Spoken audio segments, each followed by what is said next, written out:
Hello everyone, Lucy here from Permaculture Kelowna in BC, Canada, and I'm here to talk to you today about defining the appropriate scale for your design project according to the Economies of Appropriate Scale concept, which is kind of a modified version of the Economies of Scale concept. So I've drawn this handy graph here on my chalkboard wall to kind of help you understand what the concept is all about. So the graph essentially has two axes.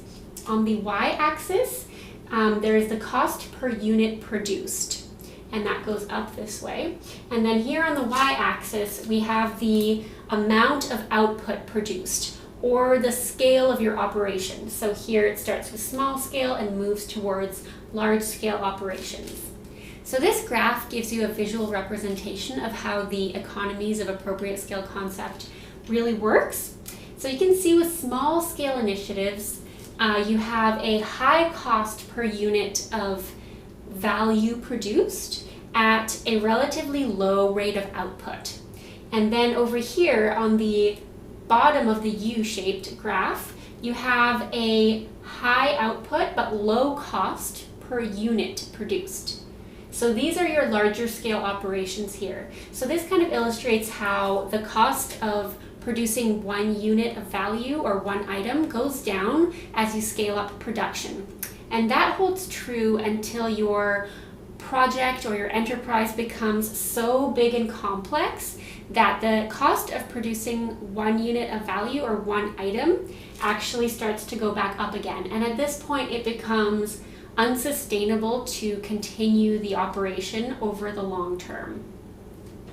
So I want to really drive home the point today that contrary to most industrial production models, when we're looking at it through a permaculture lens, the appropriate scale of production is by no means trying to produce the most at the lowest cost.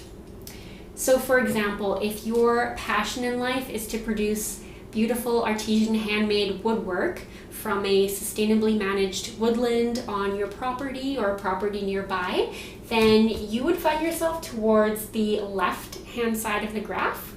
And you can see that your cost per unit produced would be quite high. And if you think about it, this could be things like your own time and energy, the energy it takes to grow, harvest, and prepare the wood, to buy and maintain your tools and materials, all that kind of stuff.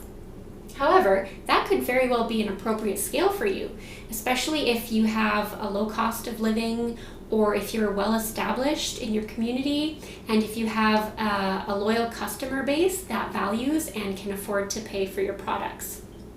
So when you're designing your right livelihood with permaculture, or trying to determine the scale of your project, you could think about building in some redundancy and building in a few different projects at different points on this graph. So you could have a combination of low output but high cost projects together with some high output, low cost projects, and some things in the middle. So for instance, you could have a medium category of medium cost for medium output, and you could design something like ethically produced animal products to fit into this category, something like eggs. And then you could couple that with a few large-scale, low-cost projects, such as larger scale fruit and vegetable production or field crops. I do want to remind you that when I say low cost here, I don't mean that the project overall is low cost. I just mean that the cost per unit, so in the case of fruits and vegetables per apple, for example, is lower than if you were doing it on a smaller scale. So of course it all depends on how you design your project. Any of these items, the woodwork, the ethical animal products, and the field crops, could find themselves at any scale, at any point on this graph, depending on how your project is designed and maintained. Another thing that this graph doesn't actually show is that some of these projects could be constant sources of income, and some of them could be seasonal. So that's something to remember as well. I was thinking that a good exercise for you to do to kind of start really thinking about where your activities could fit in on this graph is to think about your current livelihood and life activities and try to plot them onto a graph like this. So even if you don't currently grow fruits and vegetables or physically produce anything, you're still creating value for others in some way. So for example, if you're a cashier, you could think about one unit that you produce or one unit of value as being one customer transaction.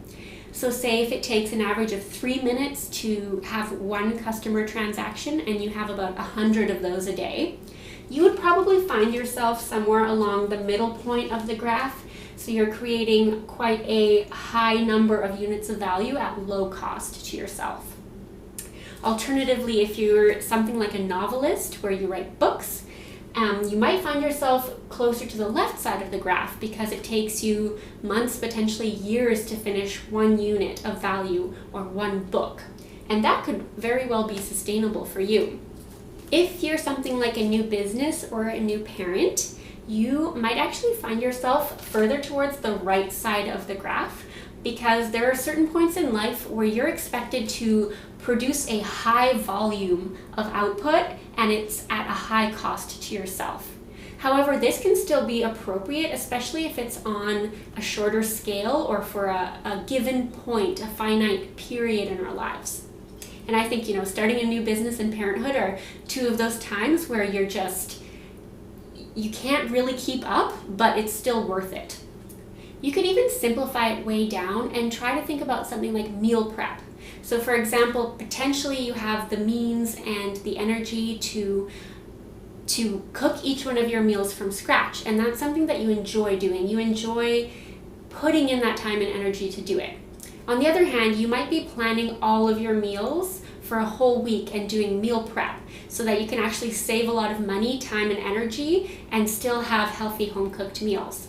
Neither one of these approaches is more or less appropriate than the other. It depends on who's doing it and what's appropriate for the individual person. Quite often though, where we find ourselves on this graph is determined more so by our socioeconomic status, and of course that's something that many of us can't really control. So I just wanted to explain that as kind of a caveat. You can't always design where you're going to fall on this graph. For many of us, where we find ourselves on the graph is the only way that it can be, and that has to be okay too. So I'd like you to kind of take a moment and reflect and think about where your life projects and your livelihoods might fall on this graph. This could be a good starting place to start thinking about what the appropriate scale of your permaculture design could be. So you could ask yourselves questions like, is where I fall on this graph sustainable for me over the long term? If I scaled up or scaled down my production, what would be affected? Who would be affected? Would my local ecosystem be affected? Would human or non-human community members be affected? Would I have more or less time to spend with my family and friends? Would the quality of my work change? Would anything else change? For example, your budget. How would that look at different scales of operation? How would it look in terms of scales of time? What does your budget look today? What could it look like a year, 5 years, 20 years from now? Those are all really good questions to ask yourself. I think that doing this kind of analysis can really help you understand what the appropriate scale of a project designed with permaculture ethics and principles in mind might look like for you. And it can kind of get us out of this routine of constantly comparing ourselves to people doing other projects, because what's appropriate for someone else might not be appropriate for you. So I just wanted to leave you with that. I hope that this graph makes some sense for you, and I want to thank you so much for joining me for this video, and I will see you in another video. Take care. Bye.